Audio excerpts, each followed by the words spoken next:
এখন আমরা বুদ্ধিমান হব নাকি নির্বোধ হব? কোনটা? বুদ্ধিমান হতে হবে না? তাহলে বুদ্ধিমানের কাজ হলো বান্দা যেখানে ভালো কাজ, যেখানে সৎ কাজ আছে এই কাজগুলোর মধ্যে অ্যাড করে যাও। সুবহানাল্লাহ। এই জন্য আমি অনেক সময় বলি, বিভিন্ন মাহফিলের মধ্যে বলি, গজলের মাধ্যমে, তুমি নামে মুসলমান তোমার নাই কাজে ঈমান, তুমি নামে মুসলমান তোমার নাই কাজে ঈমান, নামাজের কথা বললে তোমার মাথা গইরা যায়, রোজার কথা বললে তোমার পেটটা ব্যথা হয়। ঠিক না? নাকি হয় না? রমজান আসলে হুজুর আমার গ্যাস্ট্রিক, আমি রোজা রাখতে পারি না, বলে কিনা? আবার তুমি দাবি করো, আবার তুমি দাবি করো জান্নাতুল ফেরদাউস কইরা দিও দান, তুমি নামে মুসলমান তোমার নাই কাজে ঈমান, তুমি নামে মুসলমান তোমার নাই কাজে ঈমান, যাকাতের কথা বললে তোমার মাথা গইরা যায়, হজের কথা বললে তোমার সম্পদ নষ্ট হয়। ঠিক কিনা?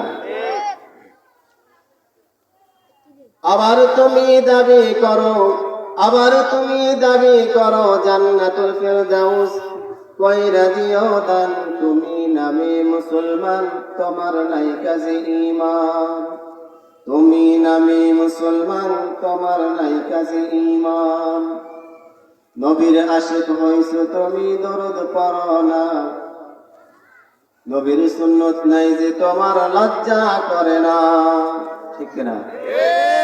আমি বড় আশিক। কি শুধু জিলাপির আশিক? কিসের আশিক? জিলাপির আশিক না, মিষ্টির আশিক আর বাতাসের আশিক। আগে ছিল, এখন আর বাতাসের আশিক নাই। কি নবীর উম্মত হইছো তুমি দরুদ পড়ো না, নবীর সুন্নত নাই যে তোমার লজ্জা করে না, আবার তুমি দাবি করো, আবার তুমি দাবি করো সুপারিশটা কইরা দিও দান, তুমি নামে মুসলমান তোমার নাই কাজে ঈমান, তুমি নামে মুসলমান তোমার নাই কাজে ঈমান। ঠিক না? সেই আমেরিকার মধ্যেও তারা কওমি মাদ্রাসার বিভিন্ন ভাবে প্রসার করে দিয়েছে। কওমি মাদ্রাসার প্রসার হয়েছে নিউ ইয়র্কের ভিতরে একটি মাদ্রাসা, দারুল উলুম মাদ্রাসা, সেইখানে আমার একটা ওস্তাদ শিক্ষক। সুবহানাল্লাহ। যেই জায়গার মধ্যে যাইতে দেয় নাই, আল্লাহ নবী রাসূল সাল্লাল্লাহু আলাইহি ওয়াসাল্লাম বলেন, আমি এমন এক মিশন চালিয়ে দিয়েছি, আল্লাহ তাআলা আমাকে এমন এক মিশন চালানোর মতো ক্ষমতা দিয়েছেন, এই মিশন কিয়ামত পর্যন্ত কেউ ঠেকাইতে পারবে না, কেউ পুরাইতে পারবে না, কেউ শেষ করে দিতে পারবে না। ঠিক কিনা? আমার মুসলমান, আল্লাহ রাব্বুল আলামিন বলেন, ইন্নাদ দীনা ইনদাল্লাহিল ইসলাম, বলেন আলহামদুলিল্লাহ।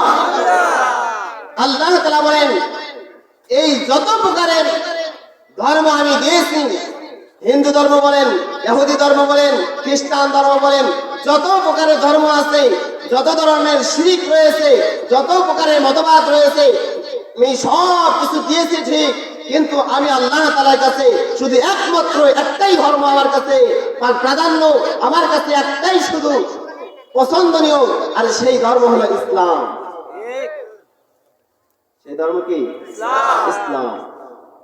আল্লাহ তাআলা কোরআনুল কারীমের অপর এক আয়াতের মধ্যে বলেন, وَمَن يَبْتَغِ غَيْرَ الْإِسْلَامِ فَلَن يُقْبَلَ مِنْهُ। আল্লাহু আকবার।